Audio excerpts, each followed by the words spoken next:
Welcome everyone to another edition of the Undercovers podcast. Tonight, Ben is unable to make it tonight, which is okay. It's middle of the summer. It's middle of the NFL offseason. So an off day once in a while will also happen in the middle of dead period season. So that's why tonight's a little bit of a filler episode. We'll definitely talk football for at least the first half of the show. And the second half of the show, Connor is going to take it away. And then when we get to that point of the show, which is our NFL NASCAR crossover, he will explain why we're doing this and, what's the concept of this idea that he had in store that we get to finally get to do today, and something in the making that he's been wanting to do for a while, so we'll definitely fulfill it today. But Connor, how are you doing on this middle of early July day?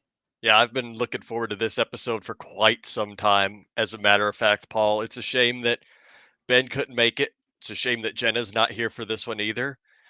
And I've been looking forward to this show for quite some time during the dead of the NFL offseason when there's nothing going on, just to kind of do something a little bit different, kind of introduce people to the sport that I actually favor more than football, the sport that I literally grew up with as a kid.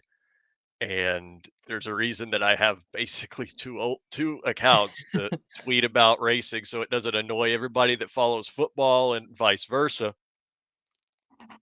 But this idea came to me about a couple of months ago, and I was like, "Huh, wonder how the rest of the I wonder how the rest of the people on the show and anybody else that's watching wonder what people can come up with that would just be absolutely wild to see on a NASCAR race day." In terms of we'll get into it later though. We got a lot of Yeah, other fair. topics that we want to talk about for now, but we'll take that last bit away here in a little while. But first and foremost, let's begin with what we were actually planning on discussing first. So Paul, I'll give this question to you because this is Sweet. quite the interesting thing. We heard earlier today Joe Burrow made his comments about an 18 game schedule. If the NFL did in fact decide to go the route of greedy money man and make an 18 game schedule, how would you like to see the season designed? You know, if you've seen the clip of Joe Burrow on, I believe it was Part in the Take, of a Barstool, that, what he suggested, honestly, is one of the better ideas I've heard, of a player, taking in the idea of an 18-week schedule and kind of making it work for the players, but also work for what the NFL wants, which is more money and more good TV ratings. So Joe Burrow's idea was obviously the 2 week bye week. You get one earlier in the season, is which you get one on the normal NFL schedule. So they will schedule the bye week anywhere, but he says one specific bye week is for all the teams. Maybe it's week 13, maybe it's week 14, and that's the week you do the Pro Bowl. So you get rid of the Pro Bowl week before the Super Bowl. You do the Pro Bowl that week, you get the ratings up for the Pro Bowl and the skills competitions up, and then you can either have that, you can bump up the Super Bowl week, or you can leave it for I think if you do the 18-week schedule, would be right around President's Day, which is about mid February. I'm not totally against that. The one thing is I don't want the Super Bowl super late. I always liked Oh, it yeah. the first Sunday of February. It's just something that it's to the NFL, right? Every sport has their own thing. Like the NFL is always the Super Bowl is always the first Sunday, or the second Sunday of February. And that's how I like it. But obviously, if you go to an 18-week schedule, it's going to be like the second, maybe the third week. But if you could find a way to make it the second week of February, it still would run almost parallel to a 17 game schedule. Mhm. Alright, yeah, and that's fair. I mean, you at this point, if you do it like that, then you're definitely giving the Pro Bowl and all of the necessary, skills competitions and the like, you're literally turning it into like something you'd see in the NBA All-Star game. Hmm. It's like right in the middle of the season. And honestly, I think that would definitely work a lot better in terms of just ratings, because then you'd actually have people ready and willing to watch the Pro Bowl instead of just having the Pro Bowl right before the Super Bowl and literally nobody cares because Super Bowl. And I mean, it could definitely work. I would be all for trying that. But the way I also see it, let's just make sure that whenever we're actually planning the schedule, if they actually do plan it in that way, keeping with the theme of the show, if they run the Super Bowl on the same Sunday that the Daytona 500 is, that will make me absolutely livid. They're out here supposed to be two separate things, and here's the NFL trying to get in all of our trying to make a mess in my cornflakes, for lack of a better phrase. Is this? Paul, I don't know if you heard what I said, but I did hear you. okay, yeah. So That's you why you I heard. was just about to respond to that. Isn't that the Daytona 500's the second week of February, Usually actually it's more like correct? the third, sometimes fourth week of February. Hmm. So, Usually whenever the Super Bowl historically kicked off, it was 2 weeks till the Daytona 500, and that's how every NASCAR fan like me used to always describe the Super Bowl. Because by that point, mhm. we just literally were watching the Super Bowl to watch the Super Bowl because, well, Daytona 500 is literally like 2 weeks away. That was always how we saw it, and that's kinda how a lot of us still see it. So if the NFL decides they're gonna do something to the schedule to throw all that off, then whatever, just as long as they don't, like, actually make them on the same date, because that would just be awful. So the Super Bowl this year is on the 9th of February, which is the second Sunday in February. I'm trying to pull up the date for this year's Daytona 500 Yeah, it just should kind of be give a comparison to you. The 16th. So it's the week after. So about yeah. So the Super Bowl Sunday. So date for Daytona, that is the Sunday after the Super Bowl. So I don't think the Super Bowl would run into the Daytona 500 because better not. it could also be this interesting thing for the NFL. Say if it was because the Daytona 500 is normally on Fox, and this year, just for the grand scheme of things, the Super Bowl this year is on Fox. So Oh, what a day that would Fox would have. You know, Daytona 500, you could maybe start it at noon, and then maybe push the Super Bowl an hour and put it at 7:30 instead of 6:30. You go Daytona 500 right into the Super Bowl. I mean, you're bringing those NASCAR fans to football. Just from a ratings perspective, you might get one of the most watched Super Bowls because it's big event to the world's biggest event.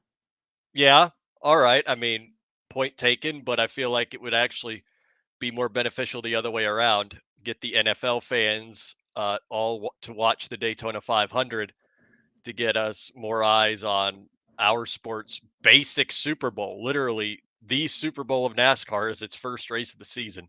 So if they were on the same date, there'd be some very interesting implications involved.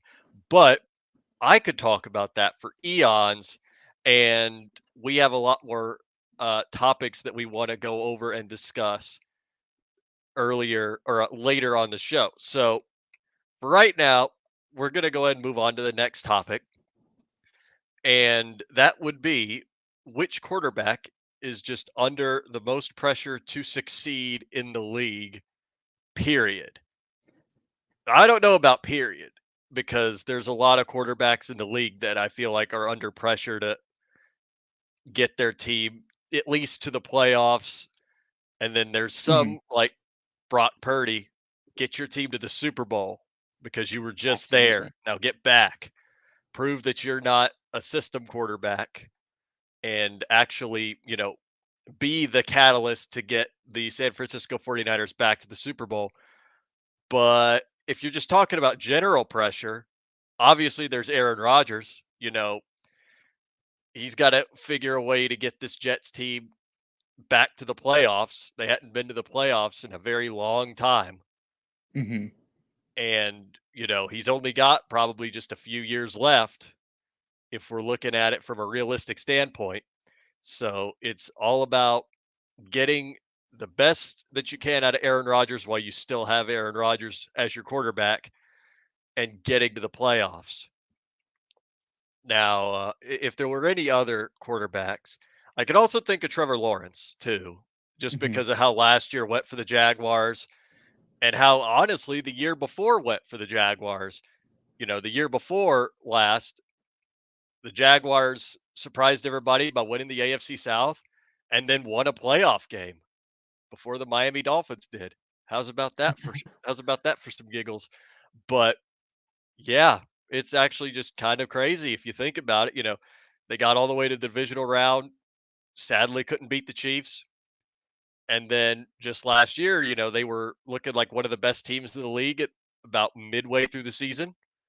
Then all of a sudden they just fell off. I don't know if it Mhm. was injuries to Trevor Lawrence that really did it or if it was just I don't know. A whole lot of different things could be involved there, but at the end of the day, they fell off big time. And at the end of the day, they went 9-8, missed the playoffs. This team is much, much better than the one that missed the playoffs last year. And I think that as Mhm. long as they can stay consistent and Trevor Lawrence can actually, play football and not get injured again, which last season, it was his first time getting injured and missing time in a football game in like ever. I So, think it was, like, since, like, high school. Like, Trevor mhm, Lawrence, is durability-wise, Trevor Lawrence is like a Josh Allen durability-wise, a scrape or a bruise or a cracked rib isn't going to hold, Josh Allen back from playing a football game. Same thing with Trevor Lawrence. They're a little dinged up. They're going to go out there and play. So, for Trevor Lawrence to miss a football game for like the first time since like high school, that's something big to note because he's normally durable or just toughs it up and just goes out there and play. mhm, that's exactly it. And this Jags team is really, really good. It takes a good team to win playoff games. They won It one does. the year before last. I mean, they finished the same record as last season, but there's plenty of room for improvement for this Jags team. So I think Trevor Lawrence is definitely under a little bit of pressure to help get this team over the hump and succeeding. But in the meantime, I still think Aaron Rodgers is probably under that most pressure because you only have a Most few likely, years yeah. left. And the entirety of the Jets front office is basically saying, you are the reason we succeed or fail. No pressure. Mhm. Oh, yeah. I mean, go out there and you're the reason. Like, Aaron Rodgers, you know, I would agree with you. He's one of the quarterbacks that is the under the most pressure, just for all the reasons. Is like, even though they have the team, they have the defense, they have the weapons for Aaron Rodgers, And now it's up to Aaron Rodgers to get this team to the playoffs, and hopefully, I mean, in their eyes, who cares about the playoffs? It's about winning a Super Bowl at this point for the New York Jets with a Mhm. 41-year-old quarterback. So the expectation for Aaron Rodgers isn't to break the Jets playoff drought, which you could say, with a younger quarterback, it's like, oh, let's just get into the playoffs. But you have Aaron Rodgers as your quarterback, it's break the drought. Who cares? Let's get to a Super Bowl and win it. That's the expectation with Aaron Rodgers. And I'm going to throw in another quarterback that I think is under the most pressure. It's I think this is reasonable for this quarterback, Derek Carr. Oh, yeah. I think Okay. Derek Yep. Carr is one of the quarterbacks that's under the most pressure. Last week we talked about Dennis Allen and the New Orleans Saints, as the coach that could be under the most pressure in 2024. How about their quarterback? You Mhm. know, you look Oh, at for his sure. stats last year, you're going to get at least 3,500 yards, almost 30 touchdowns, and either at or under 10 interceptions. That's a normal occurrence for Derek Carr. It's that they were 9-8 last season and they missed the playoffs in one of the weakest divisions in football. And quite frankly, the NFC South is probably again the weakest division in football. And you just need 9 wins possibly to win that division. And they won 9 games, but for with tiebreakers and things like that, they ended up missing the playoffs. Derek Carr needs to get this team to the playoffs, or both Dennis Allen and Derek Carr might have seen their last days in New Orleans this season. Like, that's how important or as much pressure as Derek Carr is he's on the season. I'm not saying this is Derek Carr's last season in the NFL. That's by no stretch of what I'm saying. Is that this could be his final season wearing the black and gold in New Orleans if he can't get this team to, what, 10 wins? You look at their offense, it's a really good offense. They're going to have Mhm. the defense. It's on Derek Carr to get this team over and back into the playoffs. Mhm. It's actually I just thought of something when you said that this could have been Derek Carr's last season in the Saints uniform. Imagine, just imagine that it actually is, Mhm. and imagine that the Dolphins decide to not pay Tua and then just get rid of him at the end of the season, and they bring in Derek Carr. Could you imagine that? That would be an interesting thing to see.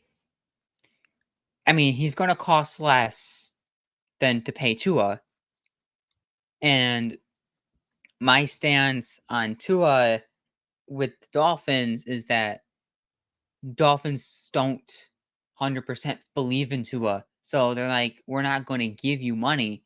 So, you know, maybe they're saying this is your make it or prove it. This is your prove it year. And then after this season, then we'll give you your money. But say Tua, has one of the best seasons of his career, plays every single game to peak quarterback play, and gets this team past the wild card round, maybe to the, let's say, the AFC Championship. The price tag just doubles immediately. And if the Dolphins weren't willing to pay what Tua wants now, they're not going to be able to pay what Tua wants after the season if, for say, he has a career season and gets this team as far as he ever has gotten. Mhm. Yeah, exactly that. Tua had a great season last year, but it just wasn't enough Mhm. at the end of the day to actually win them a playoff game. Of course, I mean, they were basically down to playing Walmart employees at the linebacker position, but at That the is end of the true. day, you know, they still had a mostly functioning Yeah. offense. They still had Tyreek Hill, they still had Jalen Waddle, they still had Raheem Mostert. I mean, sure, they were coming off of injury, but still step up and actually win them the game, and Hmm. he didn't. Nope. So at the end of the day, it's just something funny that I thought about literally while you were talking about Derek Carr. I feel like that is a very Chris Greer thing to do, and I It would would be. laugh hysterically if they decided to not pay Tua and move on, and then instead of paying Tua and ensuring that you have a quarterback for the future, you wind up getting a guy that will basically have like a couple of years left. You're in a Mhm. worse Aaron Rodgers situation, like with the Oh, yeah. Jets, which would just be kind of funny to me. Mhm. But that is the quarterbacks that we think are under the most pressure. But Paul, is there a trivia question you have loaded up for tonight? There is. I thought there might have been. What There is is what a is this trivia indeed question? there is indeed a trivia question. So, as most of you Buffalo fans know, the Savannah Bananas was here in Buffalo over this past weekend. And on Friday, they played the shortest banana ball game in banana ball history. They went an hour and 29 minutes, and that was the shortest ever on Friday night. So this question correlates to the shortest game. So, Connor, what Mhm. was the shortest game in NFL history? You You know, know, you this give is it give actually it a time guess if you want to give the teams, the year, kind of giving you free kind of giving you guys if Ben was this here giving you guys free creativity in how they answer the question. this is actually crazy that you mentioned the shortest game in NFL history, considering one of the shortest races in NASCAR history literally happened yesterday. Just yet I another know that. See tie-in. how this all just blends together now? Yeah, did you do that on purpose? I did But not. I was so purposed on the Savannah Bananas play the shortest game in their history. I I'm was like, yeah, this that is I going to be a question this week. that I knew. But let's see. So what era are we talking here? Are we talking like we I talking can want me to give you the year? Yeah, give me the year cuz I would not know where to start from these. 96. It was in 96, really?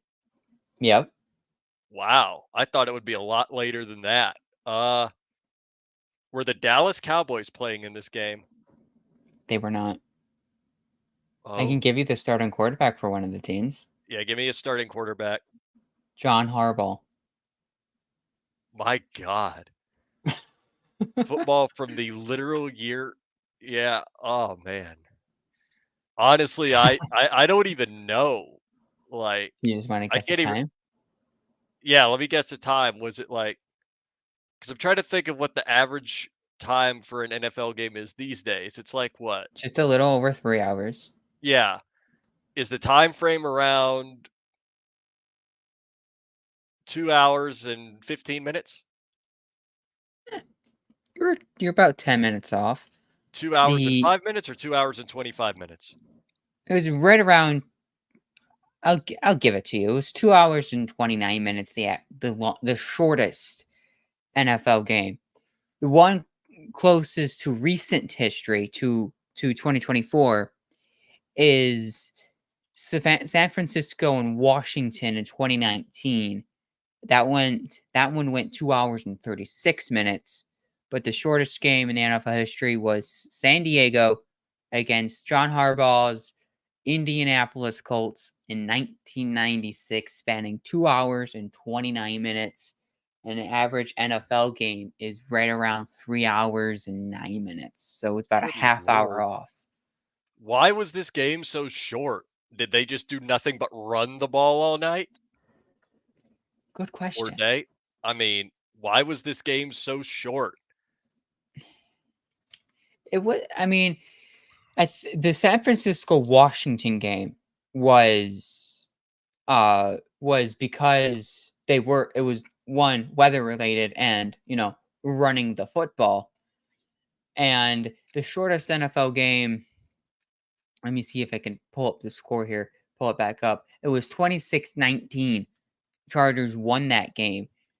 I mean, both sides, I mean, it doesn't look like it was like a super run heavy game. It was just two teams playing a normal style of football It just happened to be a short game. Like, they just flew by. Like, it's just like, the Bills and Dolphins, an average game, and it happened to be the shortest, and it happens to be one of the shorter games. It just happens to be sometimes, like, both teams have a strategy, both teams using their game plans, and off it goes. And maybe they forgot timeouts existed, but that was the shortest game. That wouldn't shock me, and even in these days in the NFL, coaches forgetting that timeouts exist because I'm telling you, sometimes I feel like they do. I mean, we Sean McDermott literally always knows how to use a timeout, so he would never know. haha. I mean, we had Hugh Jackson, former Cleveland Browns head coach a few years ago, Yep. literally say in a press conference that he forgot that he had timeouts available. I mean, but that was Hugh Jackson, arguably the worst modern era head coach in NFL Oh, history. yeah. But that that's a low bar we're setting here. So Very low bar. at the same time, I feel like I don't think we'll ever see another head coach that bad in the league ever again that would make any kind of decisions to have a game this short ever again because he just completely didn't know what timeouts were. But that actually would Yeah. be kind of funny, all things considered. But One of those games that you would tune in and just throw it on YouTube for a full game just to see what happened. It's right, short enough where you can easily drone it out and do something around with it and just realize what happened. But let's get to our NFL. Let's get to our Bills topic of the night before we wrap up the full football slate on our show tonight and head it over to the NASCAR and NFL crossover. So, Bills training camp is just roughly about 2.5 weeks away. And the hope is everything at training camp goes well. And then we'll start talking training camp within the next week or so. But if you're a Sabres fan, this also kind of compares to the question about with the Sabres. Did they do enough to make the roster good? So we're going to compare the Bills roster this year to last year. So Connor, did the Bills get better, worse, or stay about the same compared to the roster last season? well, before I say what came to my head the first time, let me actually give a realistic answer here. And honestly, I feel like maybe on paper they probably got a little worse, but you also still have to remember that a lot of the players on the roster coming back from injury are just on another level. Like we're getting Matt Milano back, we're getting Terrell Bernard back. I mean, we're getting so many key players back from injury that are going to make this team better automatically, regardless of the people that we signed in free agency or even that we drafted, like Keon Coleman or Cole Bishop. So at the end of the day, I believe that the team did get better. It's just a matter of now let's figure out all the moving pieces, all the moving parts, and see exactly how they're going to kind of mesh on the field. I've been saying that for, quite a while on this show, but it's just such a true point. We have to see how they're going to look on the field together. See how Joe Brady's new offense fits these newer pieces, see how Bobby Babbitt's defensive scheme fits the newer pieces and the returning pieces from injury. So, I'm excited honestly. I feel like we're going to have a very very fun time at training camp, seeing just a few of these things start to kind of come more into focus. And that's basically my opinion on it. Now, what came to my head at first was obviously because we got rid of Stephon Diggs and we got rid of Stephon Diggs. So if you know why I say yes, obviously, because the man did nothing after the Eagles Mhm. game. Right. All right, Paul, hit me. What are your own thoughts? My own thoughts, it's gonna kind I'm not gonna say this Bills roster got worse because you would have to say the Bills lost significant key pieces and they did not replace them to say this team got worse. And in no stretch of my imagination, this roster is worse from last season. So the worst is out of the question. Did they get better, a better roster this season compared to last season is still to be determined. Just to all the points you said. We got rid of the old and we replaced them with the new. We got and then we new and younger. So we're still waiting to see how that will gel together. So what I'm going to say is going to I'm going to say is going to say it stayed about the same. We didn't get rid of anyone that would really detrimentally hurt this roster, but we also didn't bring in pieces that would significantly improve the roster. We're just waiting and seeing. And so the wait and see is like this roster didn't get better than last year. It didn't get worse than last year. It's about the same. Could Keon Coleman make this roster 10 times better? Duh. Yes. That's absolutely no question. Yes. Can Terrell Bernard in his second season as full-time linebacker make this team better than it was last year? Watch the tape from last season. Look at all the advanced stats from last season. The answer to that question is yes. Areas of concern is probably is of most concern is the safety positions. How is that going to gel together with the new secondaries coach and a new defensive coordinator calling plays? That's the one area I would say hold the TBA to. That's still to be announced and how that's going to gel together. So Bill's roster didn't get worse. It didn't spark me to say it got better. It's just about the same. We're right now hanging in about an average Bills team, but how the coaching, how the players are going to perform for the coaches, and how they're going to execute on the field will determine if this roster is better or worse from last season. All right. Good point. Good point. I'm just getting excited for training camp. I haven't been this excited Same. for the start of any Whew, kind of football, football. anything this early in a long, long time. This It's team been just a while. Yeah, this team just excites me. It All does. these new pieces, all these returning pieces, just the vibes surrounding this team. If you follow the Bills on TikTok or you follow the Absolutely. Bills, I mean, yeah, it's literally if you follow the Bills on TikTok, you see what I mean about the vibes Is this milk? surrounding this team. Yeah, yeah, okay. I didn't necessarily mean the milk video, but yes, that one in particular was hilarious. Oh, Just seeing how they all interact with each other, mm-hmm. and also if you saw the video, I believe it was shared on Twitter of was it Dawson Knox's wedding that they were all at? You just saw Josh Yep. Allen and the entire gang just going nuts at the wedding. Like Mm-hmm. that the team building is real. The chemistry and vibes are real, and that's more important Absolutely. than a lot of people realize.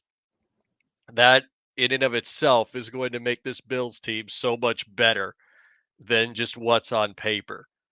But Absolutely.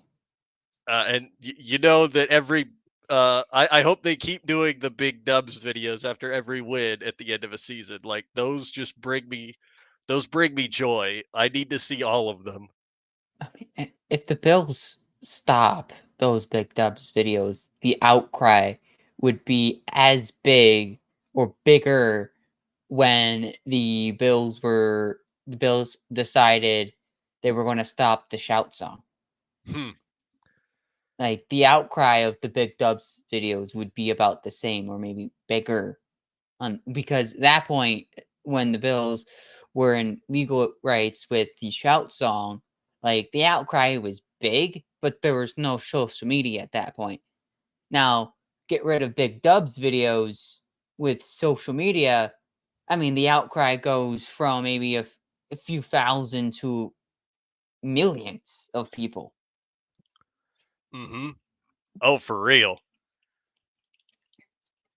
Let's get Alrighty. into the crossover. You explain, because I don't know Oh, if my list fully entitles yours, but we'll see.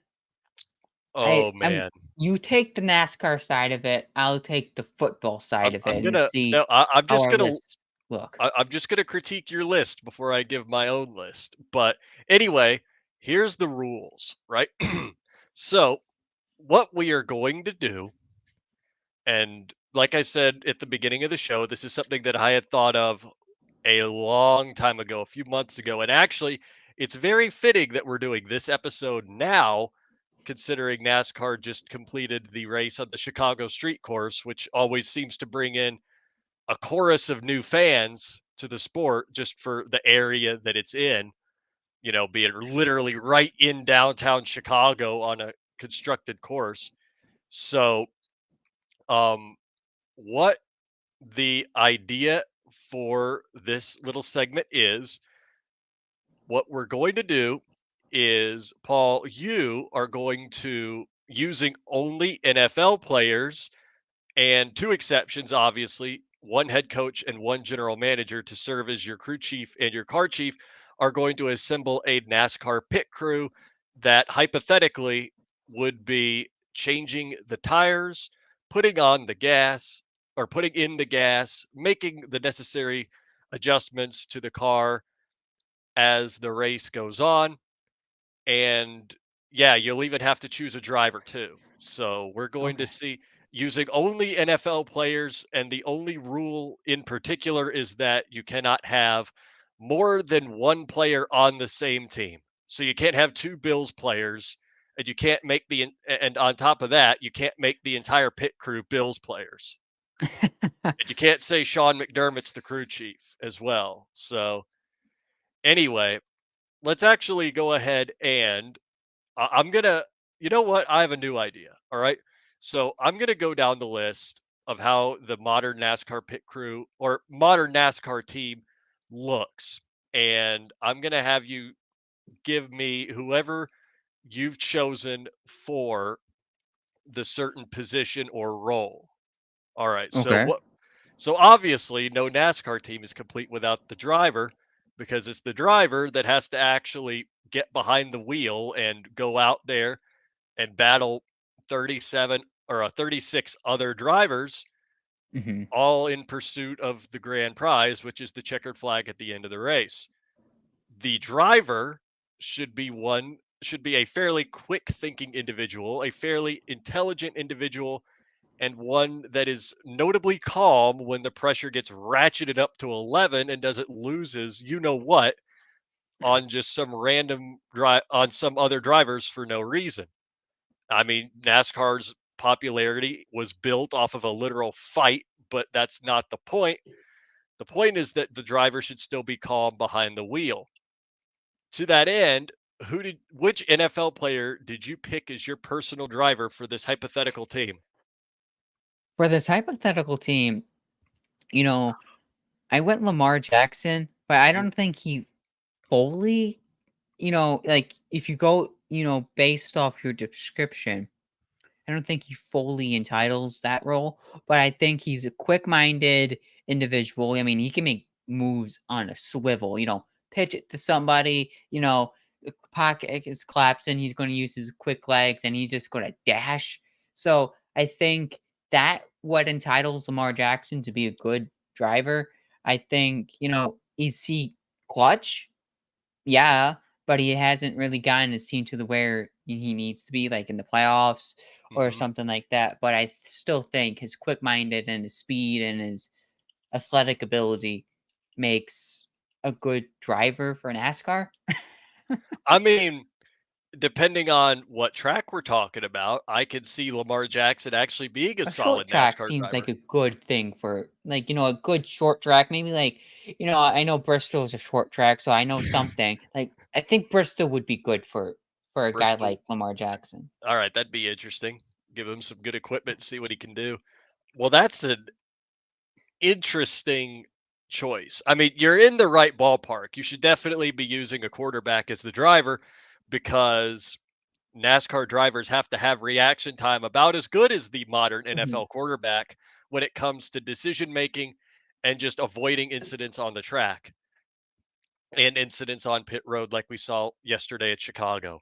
So at the end of the day, I like the Lamar Jackson choice, but before I really delve into my own choices, I want to continue on. So, as we know in the NFL, obviously you have the quarterback and you have the head coach. NASCAR has basically a very similar structure in one way. You have the driver and then you have the crew chief, the guy on top of the pit box, making all the decisions, coordinating everyone on the pit crew, making decisions on what to adjust on the car if the driver doesn't really know what to do, kind of coaching the driver through to, get a good result at the end of the day or just kind of motivate them on the way to win. So this should be a head coach, obviously. Who did you pick, Paul, for your hypothetical crew chief to pair with your hypothetical driver, Lamar Jackson? Kyle Shanahan. Kyle Shannon. Kyle Shanahan. I Kyle told you I might Shanahan. have might change it before the show. Decided to stick with it. I want to. Kyle Kyle Shanahan. Shanahan. He seems like a guy that would know cars, like NASCAR. He seems like a dude that he would know something about, coaching or being a crew chief in NASCAR. But if your driver and crew chief needs one thing, they need some sort of chemistry. And Hmm. I think chemistry here would be good between Lamar Jackson and Kyle Shanahan. Kyle Shanahan's a good motivator. Is he the most, timely well coached coach, in big moments? I mean, no. I mean, 28-3, the Super Bowl, forgetting the simple ways of how to coach your team in overtime at a Super Bowl, or not knowing the rules in the Super Bowl overtime, and for overtime, it's the simple things like that, degrade Kyle Shanahan as a coach, but the chemistry works and it fits. Does it win them a cup in NASCAR? Probably not. But could they? They could be a surprise. Oh man, It's a I surprise I duo. can only imagine seeing I can only imagine the ways Kyle Shanahan could figure out to choke a NASCAR championship away from his driver in the very last moment. Makes the championship 4 for the final race in the NASCAR season with Lamar Jackson. They have like a freaking 5-second lead. The caution comes out, Lamar Jackson just, or even better, coming to the white flag, 1 lap to go, 5-second lead, a caution comes out before he takes the white flag, and Kyle Shanahan's like, "Oh, let's bring the car down pit road and make a quick adjustment here," and winds up blowing the race. I could see Oh, Kyle man. Shanahan being the It head could coach. happen, I could see Kyle Shanahan doing that. but they could be a surprise winning team. There could always be, I mean, there's always surprises. But anyway, moving on. Next is basically like your general manager of your team, and that is your car chief. This is the guy that sits behind the pit box usually. Sometimes he's in the garage, sometimes he will get on top of the pit box. And this is the guy that's in charge of the car, obviously. He's out here making decisions on things that they can put in the cars, parts to use that aren't illegal, obviously. Wink, wink. But this should genuinely be someone like a general manager because they kind of serve a very similar role in a way until you get higher up in an organization. And then it kind of deviates into its own thing and the similarities kind of stop. And this is kind of the gray area where the similarities start to stop. But a general manager is pretty good indication. I mean, you could realistically call it the owner of the team too. So go ahead, Paul, and give me your take on who you chose as your car chief slash owner or whomever, if this even is a hypothetical team. Gonna go with the Lions GM, Brad Holmes. Really? Taking this team, just how you build team is important. And how Brad Holmes has built the Detroit Lions is remarkable. It is great. He took a chance on Jared Goff. You know, they traded a good amount for Jared Goff. They gave him that extension in the offseason this offseason. So I think Brad Holmes would be the guy that would build this, could say, this hypothetical, unknown team to uprising success. All right. That's that's very interesting, and I like the idea. Brad Holmes really is one of the better NFL GMs of this day. So I feel like he could definitely make a stellar race team. You know, if his team decided, oh, we're gonna expand to multiple cars and get multiple drivers, which would be multiple quarterbacks in this situation, I feel like he'd be the guy that wouldn't screw this up. But Mhm. anyway, now we get to the real meat and bones of an actual pit crew. So, how we're going to start this is we're going to do this all at once because this is kind of an all at once type deal. When the car actually comes onto pit road and they stop in the box, they have to have the tires changed, obviously.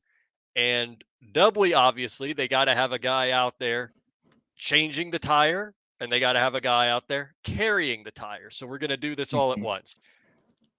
The tire changer and the tire carrier. These should be some pretty big guys.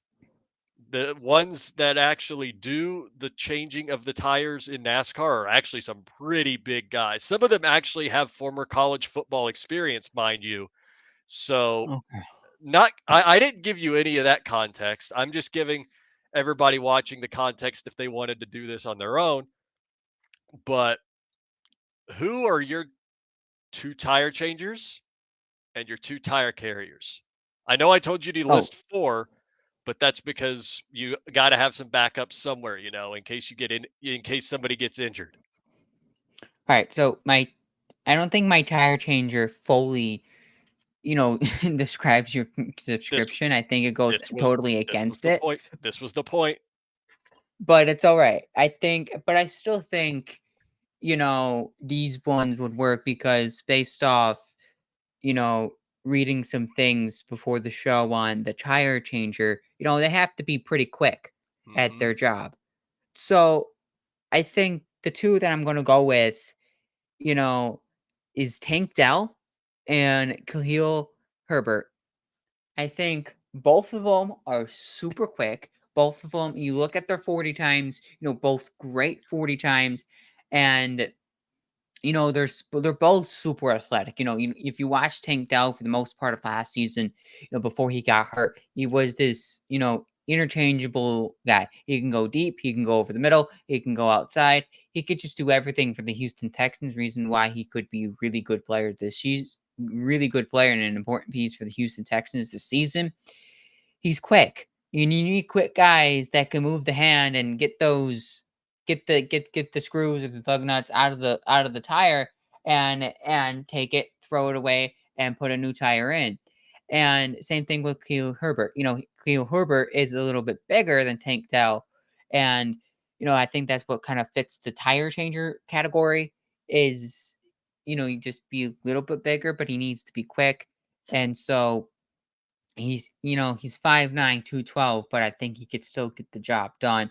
This is where I think the tire carrier fits the more of the description. Micah Oh boy, Parsons, and I'm gonna say Jalen Hurts.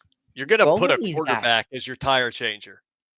But listen, Jalen Hurts can lift a massive amount of weights. And that's what you need for your tire carrier. You need a guy that's able to be quick and can carry the tire quickly and heavy for a long period of time. And that's what Jalen Hurts can do. He can lift the weight and he can be quick. All right. The quarterback at the tire carrier probably doesn't make much sense, but I think it fits the description that you're looking for. I mean, I think it's innovative. I mean, if Jalen Hurts can actually if Jalen Hurts can hop the pit box or hop the pit wall and round the car with the tire, which is a 40-pound tire, and put it in place for the changer to get the lug nut on, I can see it, because he's got to get the I tire. think he does that in a blink of an eye because he can lift so much. Yeah, I mean, it's definitely a possibility. Who are your other Oh, backups, by the way? Because I told you to list four in case you had any tire ideas. changer Who tire who are your changer went who are your backups? was Josh Downs and Jahan Dotson, and then I had to scrape off Debo Samuel because you said you can't have 2 from the same team. So Nope. Debo Samuel didn't fit in with a tire carrier, so I replaced him with George Kittle, George. and I have Alex Kappa as the backup for the carrier. Wait, Alex Kappa.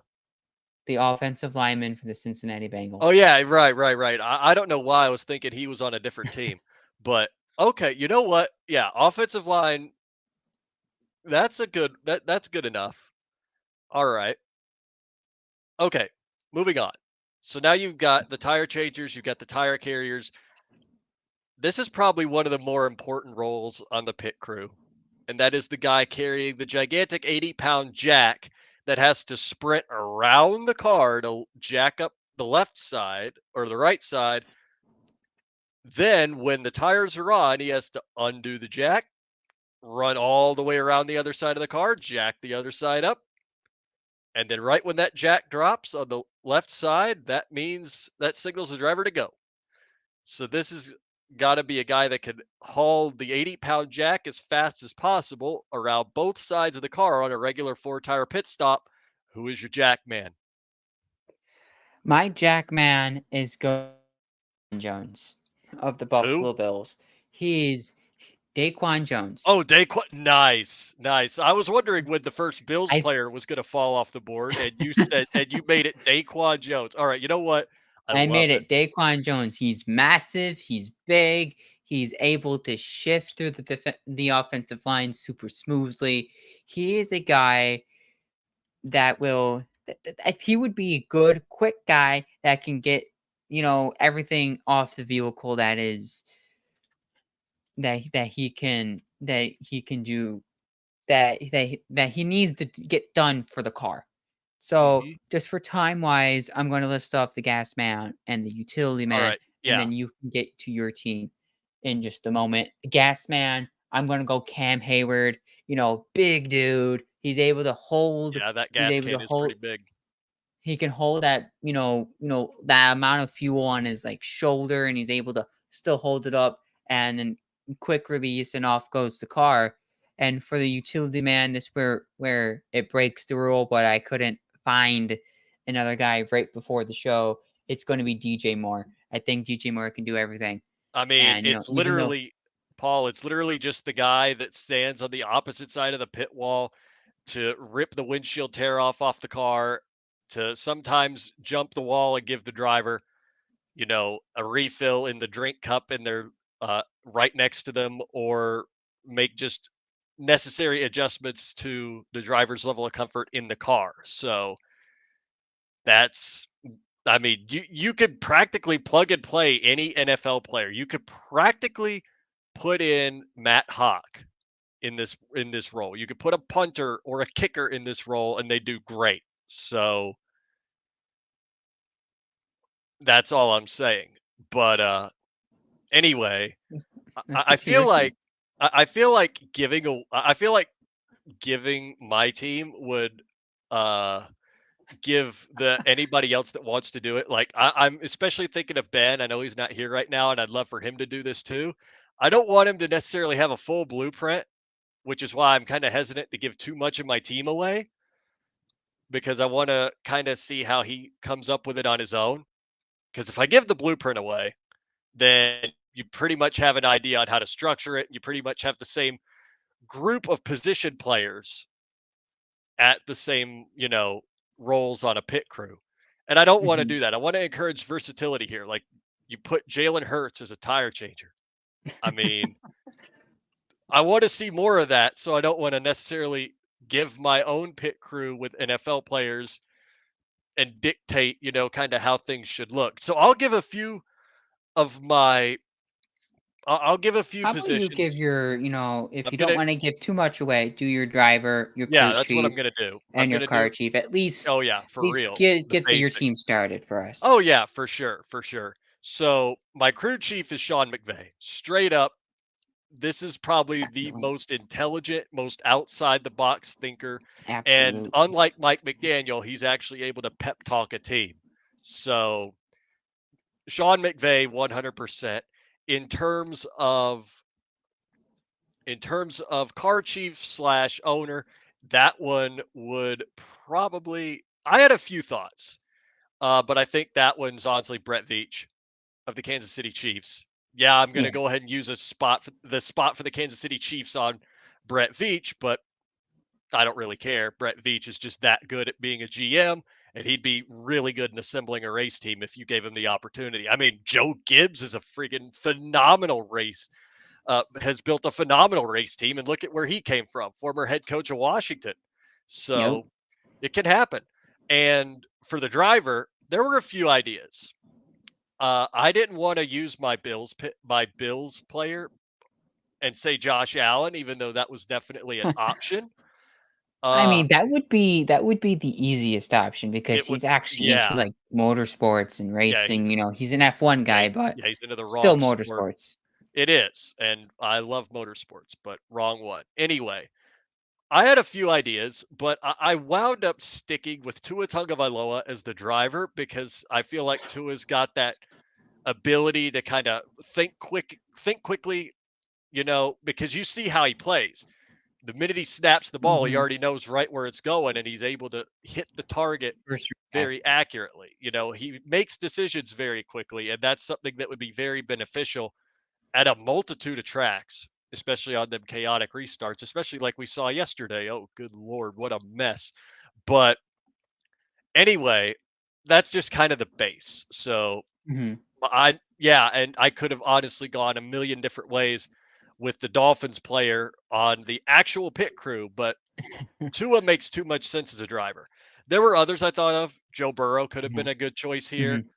Obviously, I already said Josh Allen. The reason I didn't say Absolutely. Patrick Mahomes, and this is kind of interesting considering that Patrick Mahomes is actually he's been to the track before, or at least he's been featured on a NASCAR on Fox segment with Clint Boyer when they did iRacing events together because Clint Boyer is a massive Kansas City Chiefs fan, and they did a little bit of iRacing together, which I thought was amazing. But I didn't use Patrick Mahomes because I feel like there's so many more quarterbacks that you could fit in here. And besides, there are a lot of other players on the Kansas City Chiefs that I'd rather have elsewhere. Guys like Travis Kelsey come to mind, guys like Chris Jones, et cetera, et cetera. I don't want to reveal too much again because I want Ben to do this and I want some others to hopefully come on the show and do this.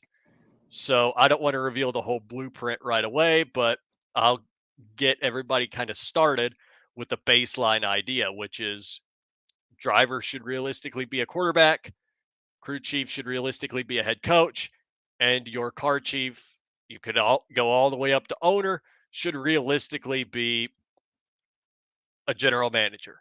As for the rest of it, have fun plugging players in and listening to me react to whoever you might choose.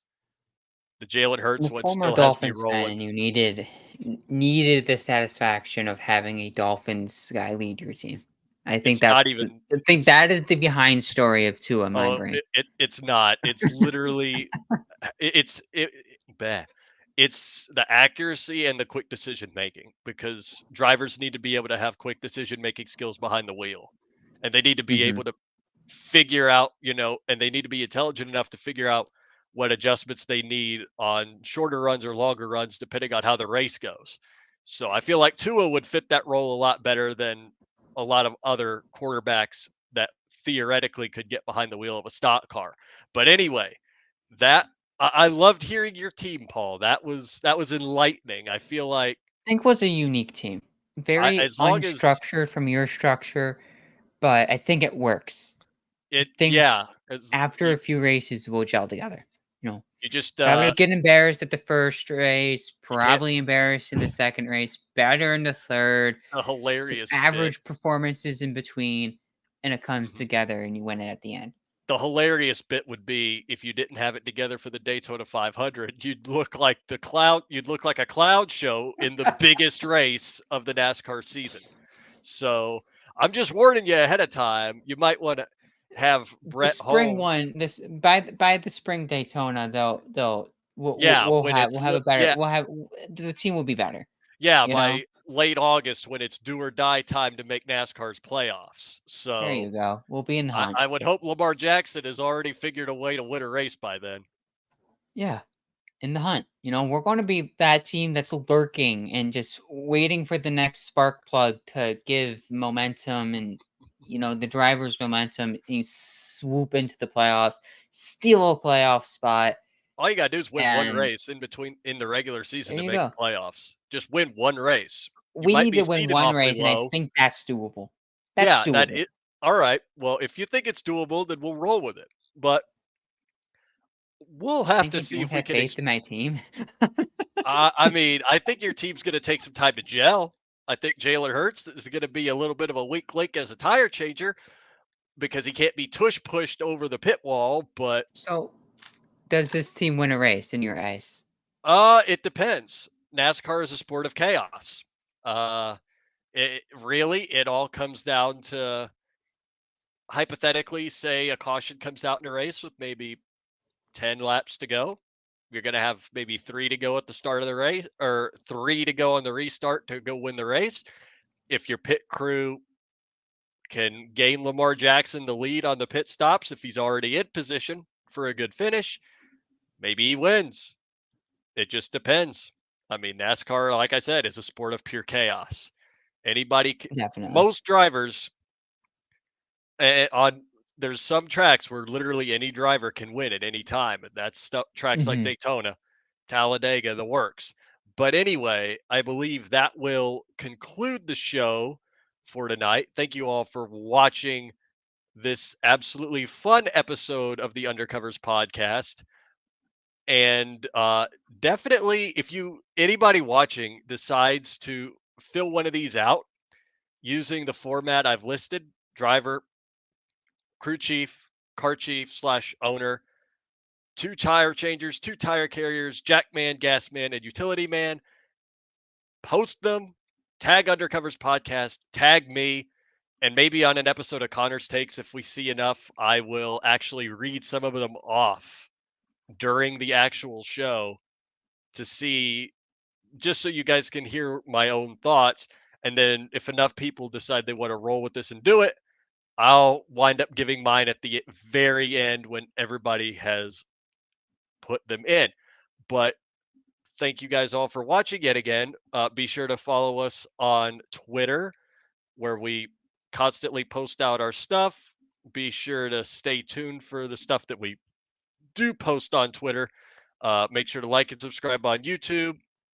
And just as a reminder, you can listen to us on whatever podcast platform you prefer as well if you don't like looking at my ugly mug for the majority of the show. But Paul, did you have any last words before we conclude? Nope. And I think that's about it. Training camp, it's just in a few weeks. Believe the rookies report next Thursday. Oh Think they man. report on the 18th. So next week will be our training camp preview. We're hoping to have a guest on that show. If not, we're hoping it's the next week. So tune into our Twitter for a potential update if we land a guest on any of those days. The college football game comes out soon. Oh boy. So we're hoping that all works out. I think we have something brewing to come out. So tune in. The next few weeks, we're hoping, bigger guests, more social media content, and restart the football season process. Here we are, content galore coming your way. That is at least the hope, with guests, fun things, possibly some giveaways. Who knows? Who knows? Things should be happening. We'll let you know. Just tune in, follow, Mhm. tag us. Anything you want to see, let us know. Hit us up a follow. And that's about it. Go Yep. Bills. Go Bills.